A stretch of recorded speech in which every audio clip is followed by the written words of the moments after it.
தொகாநிலை தொடர்கள். தொகாநிலை தொடர் ஒரு தொடரில் சொற்களுக்கு இடையில் சொல்லோ உருவோ மறைந்து வராமல் வெளிப்படையாக பொருளை உணர்த்துவது தொகாநிலை தொடர். இந்த கீழே இருக்க எடுத்துக்காட்டு பார்த்தோம்னா, காற்று வீசியது, குயில் கூவியது. முதல் தொடரில் காற்று எனும் எழுவாயோடு வீசியது என்ற பயனிலை தொடர்ந்து நின்று வேறு எந்த ஒரு சொல்லும் வேண்டாது பொருளை உணர்த்துகிறது.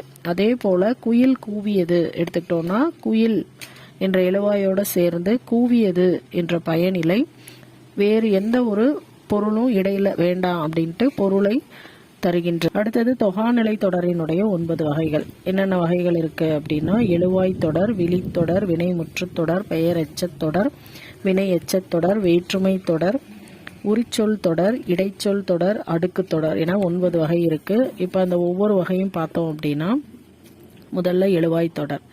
எழுவாயுடன் பெயர், வினை, வினா ஆகிய பயனிலைகள் தொடர்ந்து பொருளை உணர்த்தது அப்படின்னா அது எழுவாய் தொடர். அதுக்கு எடுத்துக்காட்டுகள் இனியன், கவிஞர். இதுல இனியன் என்ற எழுவாயோட கவிஞர் என்ற பெயர் வருது. காவிரி, பாய்ந்தது. இதுல காவிரி என்ற எழுவாயோட பாய்ந்தது என்ற வினை வருது. பேருந்து, வருமா. இதுல பேருந்து என்ற எழுவாயோடு வருமா என்ற வினா வரதுனால இது எழுவாய் தொடர் அப்படின்னு சொல்றாங்க. அடுத்தது விழித்தொடர். விழியை தொடர்ந்து வினை அமைவது விழித்தொடர். எடுத்துக்காட்டு நண்பா, எழுது. நண்பா எனும் விழிப்பெயர் எழுது எனும் பயனிலையை கொண்டு முடிகிறதுனால இது விழித்தொடர் அப்படின்னு சொல்றோம். வினைமுற்று தொடர். தொடரின் இறுதியில் இடம்பெற வேண்டிய வினைமுற்று தொடரின் முதலில் அமைந்து அறுவகை பெயரை கொண்டு முடிவது வினைமுற்று தொடர். பாடினால், கண்ணகி. இதுல தொடரின் இறுதியில் இடம்பெற வேண்டிய வினைமுற்று பாடினால் அப்படிங்கிறது. இது எங்க வந்திருக்குன்னா, தொடரினுடைய முதல்லயே வந்திருக்கு. கண்ணகி அப்படிங்கிறது ஒரு பெயர் சொல். பாடினால் கண்ணகி. இதுல பாடினால் எனும் வினைமுற்று முதலில் நின்று ஒரு பெயரை கொண்டு முடிகிறதுனால வினைமுற்று தொடர். அடுத்தது பெயர் எச்சத் தொடர். முற்று பெறாத வினை பெயர் சொல்லை கொண்டு முடிவது பெயர் எச்சத் தொடர். அதாவது கேட்ட பாடல். கேட்ட எனும் எச்ச வினை பாடல் எனும் பெயரை கொண்டு முடிகிறது. அதனால இது பெயர் எச்சத் தொடர்.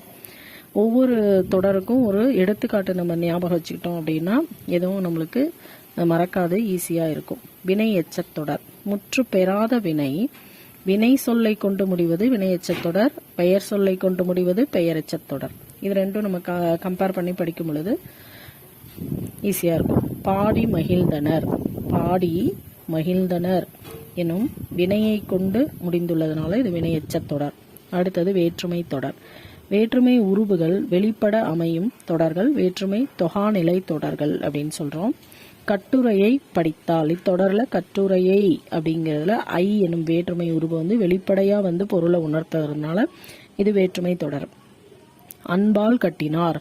அன்பால் அப்படிங்கிறதுல ஆள் எனும் 3ஆம் வேற்றுமை தொகாநிலை தொடர் இருக்கு. அறிஞருக்கு பொன்னாடை. இதுல கூ எனும் 4ஆம் வேற்றுமை தொகை வர்றதுனால இதுவும் வேற்றுமை தொடர் அப்படின்னு சொல்றோம். அடுத்தது இடைச்சொல் தொடர். இடை சொல்லுடன் பெயரோ வினையோ தொடர்வது இடைச்சொல் தொடர். மற்றொன்று. மற்று கூட்டல் ஒன்று. மற்று எனும் இடைச்சொல் அடுத்து ஒன்று எனும் சொல் நின்று பொருள் தருகிறது. அடுத்தது உரிச்சொல் தொடர். உரிச்சொல்லுடன் பெயரோ வினையோ தொடர்ந்து ஒரு பொருள் தருவது உரிச்சொல் தொடர்.